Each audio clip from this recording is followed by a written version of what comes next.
Öncelikle teşekkür ediyorum. Bütün bizi izleyen kardeşlerimizin oruçlarını Yüce Rabbim kabul eylesin. Yüce Rabbim kılmış olduğumuz teravihlerimizi kabul eylesin. Yüce Rabbimiz affımıza, mağfiretimize, üzerimize rahmetin inmesine vesile eylesin. Kadir Gecesi'ni de idrak edenlerden, hakkıyla kıyam edenlerden, hakkıyla geçirenlerden eylesin. Yaklaşan bayramımızı da inşallah Yüce Rabbim hayırlara vesile eylesin. Hem memleketimiz için, hem Türkiye'miz için, hem Gaziantep'imiz için, hem İslam alemi için Yüce Rabbim hayırlara vesile eylesin. Kadir Gecesi malumunuz üzere Kur'an-ı Kerim'de bir sure var. Mustakil bir sure. Kur'an-ı Kerim zaten Ramazan ayında indirilmiştir. Kadir Gecesi'ni de Peygamber Efendimiz son 10 gününde arayın buyuruyor. Son 10 günde tekli günlerde arayın buyuruyor. Ve bazı hadislerde de 27. gecesi arayın diyor Peygamber Efendimiz. Genelde İslam aleminde ve Türkiye'mizde de 27. gecesi ihya edilmiş oluyor. Ancak bunun bu günlerde de aranmasında çok büyük farklar var. Yani faydalar var. Kadir Gecesi hakkında müstakil bir sure var dedik. Kadir Suresi. Yüce Rabbimiz orada şöyle buyuruyor. İnna enzelnahu fi leyletil kadr. Biz onu, Kur'an'ı Kadir Gecesi'nde indirdik. Ve ma edrake ma leyletul kadr. Kadir Gecesi'nin ne olduğunu nereden bilirsin? Kadir Gecesi'ni sana idrak ettiren şey nedir? Ve Yüce Rabbimiz hem soruyor, aynı zamanda cevabını da kendisi veriyor. Ve bize diyor ki, Leyletul kadri hayrun min elfi şehrin. Kadir Gecesi 1000 aydan daha hayırlıdır. Ne demek bu? Yani bir insan 1000 ay 80 küsür sene ediyor. 83 sene 4 ay gibi bir zaman ediyor.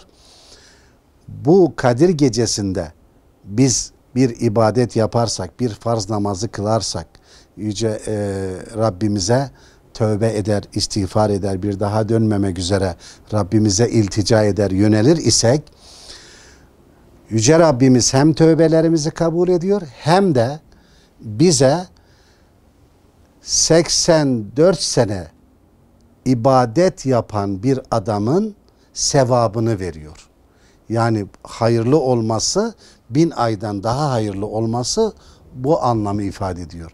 Yani bir insan 80 sene, küsür sene ibadet ediyor. Onun aldığı ecri ümmeti Muhammed olarak biz bir Kadir Gecesi'nde alabiliriz. Bu şu anlama gelmesin yalnız. Çünkü bu ayet-i kerimenin inmesine sebep olan olay da Peygamber Efendimiz ashabına geçmiş ümmetlerden 1000 ay cihat eden var. 1000 ay Allahu Teala'ya isyan etmeden ibadet edenler olduğunu anlatınca ashab-ı kirama, onlar bizim ömrümüz buna yetmez, biz onların aldığı sevabı alamayız diye üzüntülerini ifade edince Yüce Rabbimiz onlara Kadir Suresini indirmiştir. Yani farz namazlarını kılan, daha çok ibadet yapmak isteyenlere Yüce Rabbimiz Kadir Suresini ve bunu ikram etmiştir. Yani Kadir Gecesi 1000 aydan daha hayırlıdır. Bu ne demektir? Yani bir insan farz namazlarını kılıyor ise 1000 ay ibadet yapan adamın sevabını ayrıca Kadir Gecesi'nde alıyor demektir. Biz bir Kadir Gecesi'ni idrak edince nasıl olsa 83 senelik bir ibadete denk geliyor. O zaman Kadir Gecesi'nde gidelim, Ondan sonra selamun aleyküm hocam, selamun aleyküm cami, selamun aleyküm ibadetler demeyelim. Bu çok büyük bir yanlıştır. İçerisinde Kadir Gecesi yani olmayan bütün Kadir gecelerinde biz nafile ibadetler yapsak bir farz namazlarının bir vakit farz namazın ecrine ve sevabına ulaşamayız. Ancak farz namazlarını kılan müminler bu geceleri idrak ederlerse, ki bu gecede de zaten halkımız mutlaka camiye gidiyor, tövbe ediyor, farz namazlarını da kılıyor. Onun için mutlaka ve mutlaka ben namaz kılmıyorum diye gitmemek gerekmiyor. Namaz kılmayan kardeşlerimiz bile bu gece eğer imamla beraber bir farz namazları kılarlar ise bu ecir ve sevaba ulaşmaları umulur inşallah. Onun için Kadir Gecesi bu anlamda 1000 aydan yani 80 küsür 83 sene yaklaşık olarak bize bu ecri, bu sevabı veriyor. Ayet-i kerimeyi isterseniz bitirelim. Diyor ki tenezzelül melâiketu ve ruhu fiha biizni rabbihim min kulli emrin. O gün, o gece her iş için melekler ve bir ismi de ruh olan Cibril aleyhisselam yeryüzüne iner. Melekler aslında gökler aleminin sakinleridir. Yeryüzüne inmeleri rahmeti, bereketi, güzelliği, sekineti ve huzuru indirmeleri anlamına geliyor. O gün Yüce Rabbimiz elbette bizleri çeken kiramen katibin melekleri var. Ama o gün meleklerle beraber, Cibril aleyhisselamla beraber daha fazla melek yeryüzüne indiği için bütün kulları sağdan, soldan, önden, arkadan, her taraftan kameraya alıyorlar. Yüce Rabbimize kanıt olarak sunacaklar. Onun için meleklerin inmesi bu anlamda. Yani bir melek olur ki bir şeyi kaçırır, diğer melek onun rükûda mı, secdede mi veyahut da kıyamda mı, o gün elhamdülillah mi diyor, Allahu Ekber mi diyor, tesbih mi çekiyor, Yüce Rabbine tövbe mi ediyor? Her taraftan melekler onun hem kendisini kameraya alıyorlar hem de melekler o gün için yeryüzü sakinlerine de dua ediyorlar. Yani o gün için af ve mağfirete uğramamız zaten çok mümkün. Zaten Peygamber Efendimizin başka bir hadisinde burnu yerde sürünsün, burnu yerde sürünsün, ragime enfun diye başlayan hadis. Kimin ya Resulallah deyince 3 şey söylüyor. Birisi de şu, Ramazan'la alakalı. Diyor ki Ramazan ayına ulaşıp da kendisini affettirmeyen kulun da burnu yerde sürünsün. O kadar rahmet seli akıyor. Yüce Rabbimizin rahmet deryası oluk oluk, sağanak sağanak üzerimize indiği bir günde biz o rahmetten istifade etmez isek o zaman da diğer zamanlarda daha zor olacak işimiz demektir. Selamun hiye hatta matla'il fecr. O gün selamet vardır, huzur vardır. Ne zamana kadar?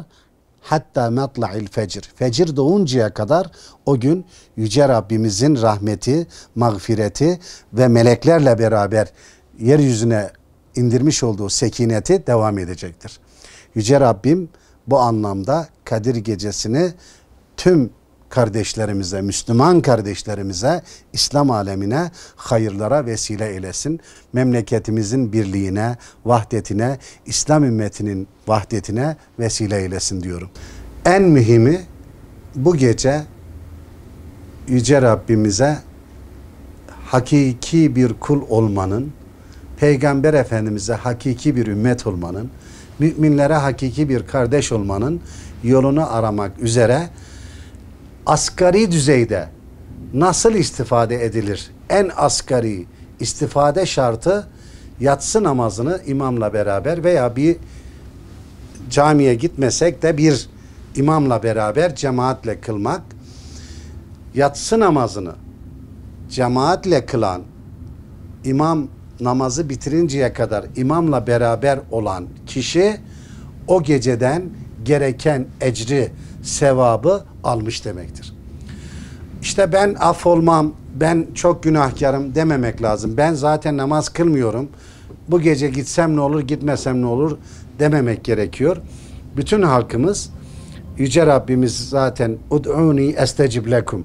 Siz bana dua edin, ben size icabet edeyim diyor. Ve la taknatu min rahmetillahi.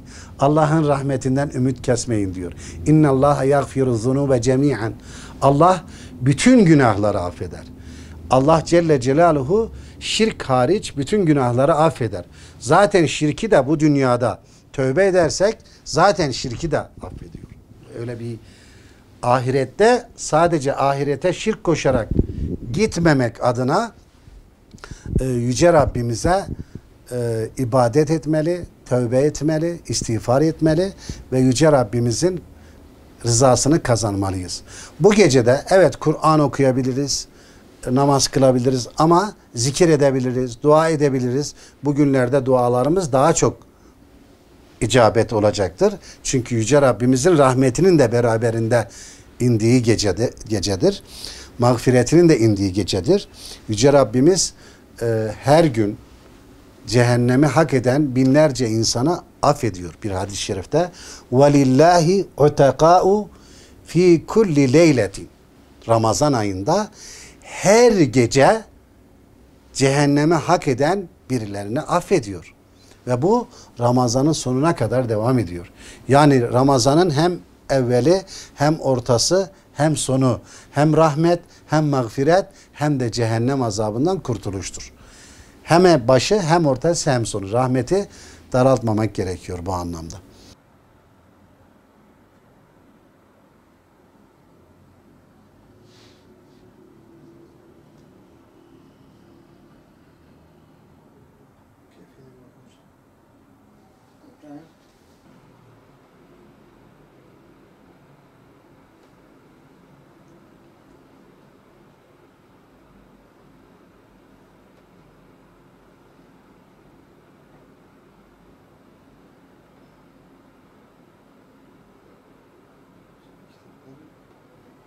Hayrı bereketi çok. Git dışarıda konuş. Bu kadar böyle feyzi bekliyor.